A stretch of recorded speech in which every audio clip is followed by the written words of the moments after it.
Hey everyone, Golden Ninja 3000 here again. Today I'm continuing my Marvel Disney Plus weekly videos with a review of The Falcon and the Winter Soldier Episode 1 titled New World Order. There are spoilers ahead, so if you haven't checked out the episode, go ahead and watch that before you continue with this video. Overall, I thought that this series premiere was a fantastic start to the show. However, it was a bit slower than I was expecting. That's not a bad thing at all. This episode was a very nice length. It was as long as WandaVision's finale, and it's only the first episode, which is to be expected because the series is 6 instead of 9. But it really reminded me of the Netflix shows. Again, not in a bad way. I just really liked how they focused in on like just the character development, and yes, we did get a couple of good action sequences, but the energy was a lot like lower than like a movie, and that's why I feel it's similar to the Netflix shows. Falcon and the Winter Soldier is avoiding two of the Netflix show's biggest problems, though, which were the very low budget and then also it's only 6 episodes. Those shows dragged on for too much because 13 was just too many. So I'm pretty happy with how Falcon and the Winter Soldier is starting out. So let's start out by talking about Sam, who is, the main character of this show, even though there are technically two. I really loved his opening action sequence. Like the canyon flying was just so much fun. I don't understand how he doesn't die. I feel like he has to have some kind of like AI helping him chart a path through like the canyon because I have no idea how he isn't just like slamming into rocks immediately. But it was nice to finally see him shine because he doesn't get to do a lot of like open air flying like that. It's like MCU Spider-Man doesn't swing a lot. People have mentioned that. And so Falcon hasn't gotten to do a lot of good flying. But here it was a lot of fun. And it was also great to see the villain from Winter Soldier return from the opening of that movie, Batroc the Leaper. That was a lot of fun as well, although I really hope that he's coming back soon because he did make it out of that helicopter before it blew up, but it also looked like he was headed to just fall on the ground and die. So I'm hoping that we see him return, which I think is going to happen because he was listed as like a main cast member in the credits. But back to Sam, like I said, that action sequence was great, especially when he was like chasing after like Batroc's goons when they were like doing the whole flying squirrel thing and those like tracksuits. It was all a lot of fun. However, I've already seen people like complain about some of the military stuff in this show, and I have to agree. Like, I'm not interested in Sam working for the military again. He was already in the Air Force, and like that's just to me the least interesting part of this show. But he also can't just be a vigilante, so I get that. I really just want some more clarification on stuff like the Sokovia Accords, and this episode did a ton of world building with the blip, like showing us how it affects people on like just a more human, personal, family level.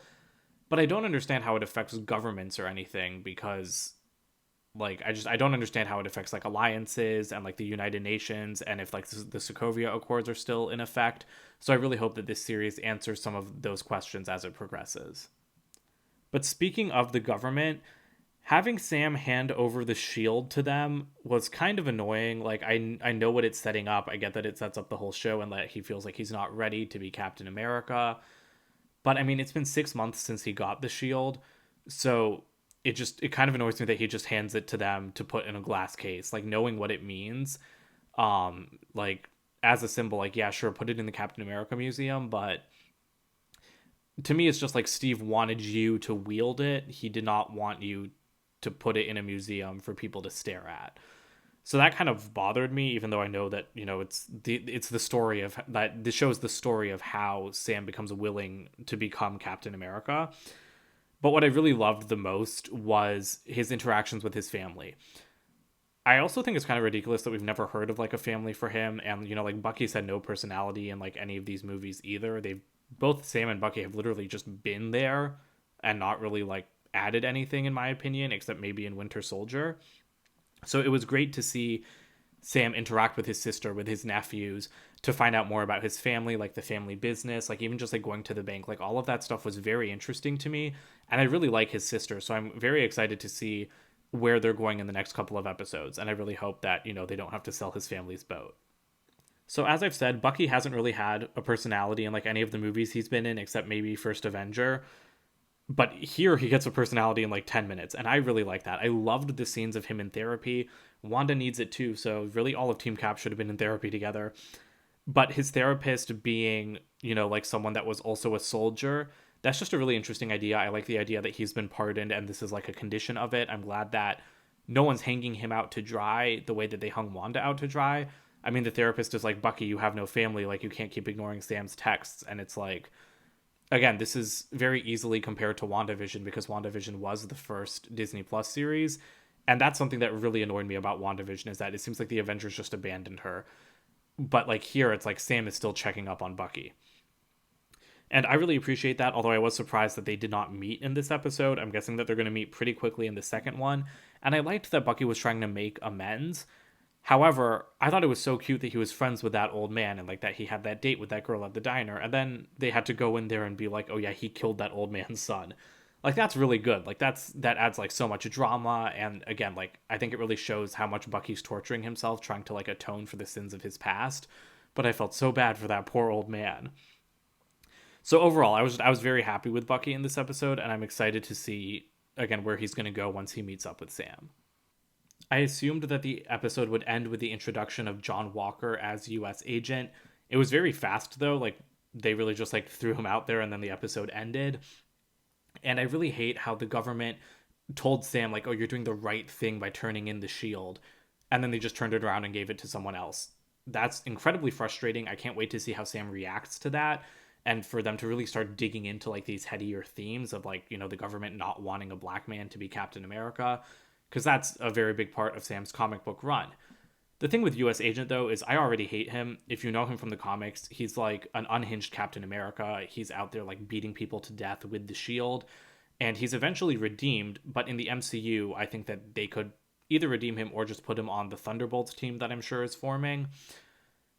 And honestly, like, I just I'm kind of confused about like where this series is going, because they keep saying like, oh, we need a new hero for the US. Like, that's why we need a new Captain America, but we don't understand why. We see how the blip affects a family like Sam's, but we don't see how it's affected like the country and the public. Like, we don't know like the public reaction to the blip really, which is odd considering we now have 3 post blip projects. And so I really hope that Falcon and the Winter Soldier digs into that, because I'd like to learn more about like the international like political stage and how like countries are reacting and why they think that they need new superheroes like another Captain America. I did enjoy Rhodey's cameo quite a bit. I always love it when there are small cameos like that. And Don Cheadle was also listed in the main cast.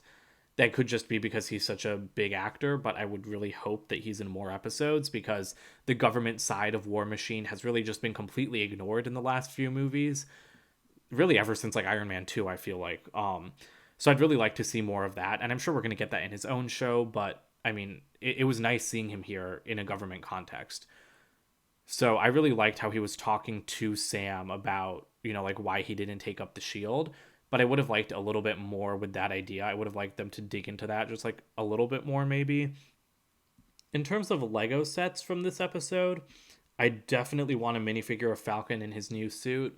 If we're only getting one of him, I definitely want him in the Captain America suit that he'll have in the finale, probably.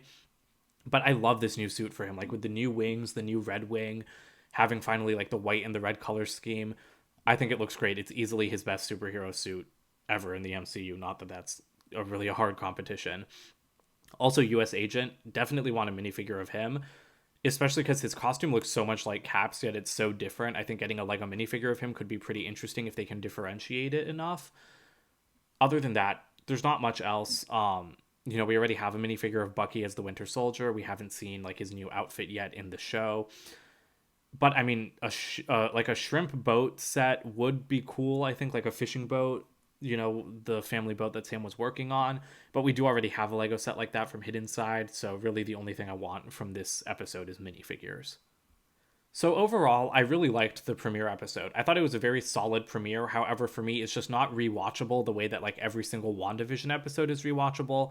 I would watch those like twice on Fridays, then like once Saturday, Sunday, Monday, maybe Tuesday, and then once more before the next episode. I've seen this one twice, and it's probably going to stop there. I'll probably just watch it one more time before episode 2. That's not necessarily a bad thing. Again, it's a very solid, slow burn character development setup for the rest of the show. I'm just worried because it's 6 episodes and we still have so many more characters to dig into. Like, I feel like it's got to slow down once we see Sharon and Carly and maybe even Zemo to like dig into their backstories and why they're doing what they're doing in this series. So we'll see where it goes, but I think we're off to a very good start. It definitely feels like the MCU. It's very nice to have these characters so fleshed out after they've just been like cardboard cutouts for like so many years behind Cap. And I'm really excited to see like where this is going to take us. But that's it for today. Don't forget to comment, like, and subscribe, and check out my website, goldenninja3000.com. I'll see you guys in more videos soon. Bye for now.